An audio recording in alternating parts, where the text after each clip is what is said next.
eldest son, Abdul Rahman, was born in 1995 in Denver, Colorado, and he was raising his children as Americans.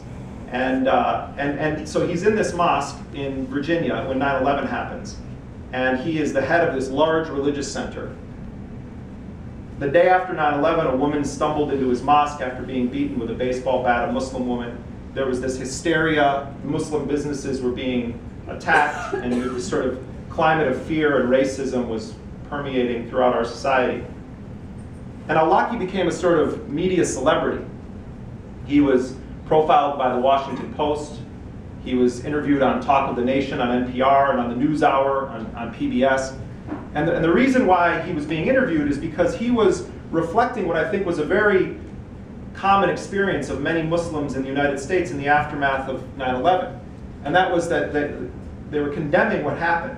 They wanted justice to come to those who had done this to the United States and had killed more than 3,000 of our people. But they also were facing racism and bigotry and attacks. And al-Awlaki was a sort of masterful commentator in weaving those two experiences together and describing for large corporate media outlets the experience of many American Muslims in the aftermath of the attacks. And I remember seeing him on television because I tried to book him when I was a producer at Democracy Now! And we couldn't reach him or get him to come on the show. He was so in demand, and Democracy Now! Wasn't Democracy Now! Then in the way that it is now. I think he would have probably come on if it was the current Amy Goodman.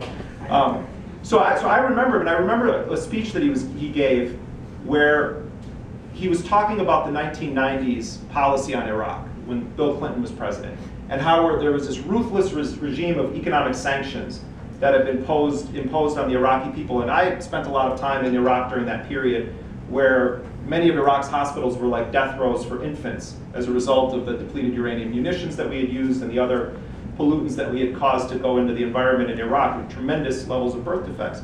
And the sanctions didn't target the regime of Saddam, they targeted innocent Iraqis and ultimately strengthened that regime. And al-Awlaki had a complicated analysis of it, but he was saying, at the time there were estimates that up to 1 million Iraqis had been killed as a result of the sanctions. And he said, just because the United States is responsible for the killing of all of these civilians in Iraq does not justify the killing of one US civilian in New York City or Washington, D.C. By D.C., he was referring to the Pentagon. And that clip was played on national television in the United States.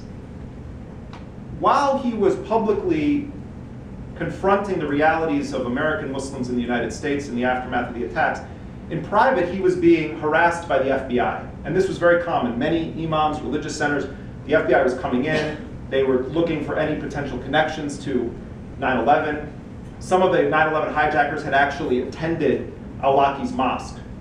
2 of them in San Diego and 1 of them in Virginia. And so he wasn't the target of an investigation, but the FBI was putting a lot of pressure on him.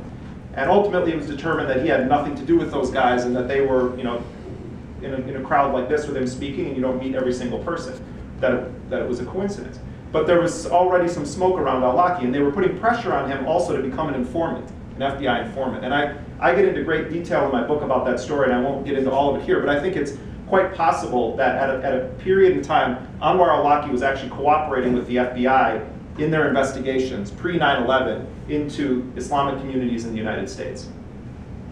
So he's a media celebrity. He's being privately harassed and questioned by the FBI, and the war is starting to turn. The United States has gone into Afghanistan, swiftly overthrew the Taliban government, but then it turned, the full-blown insurgency began against the United States, and then Guantanamo started to get into the news, and images of people being shackled and hooded and snatched from one part of the world and brought to this prison camp. And as al-Awlaki watched the war spreading, a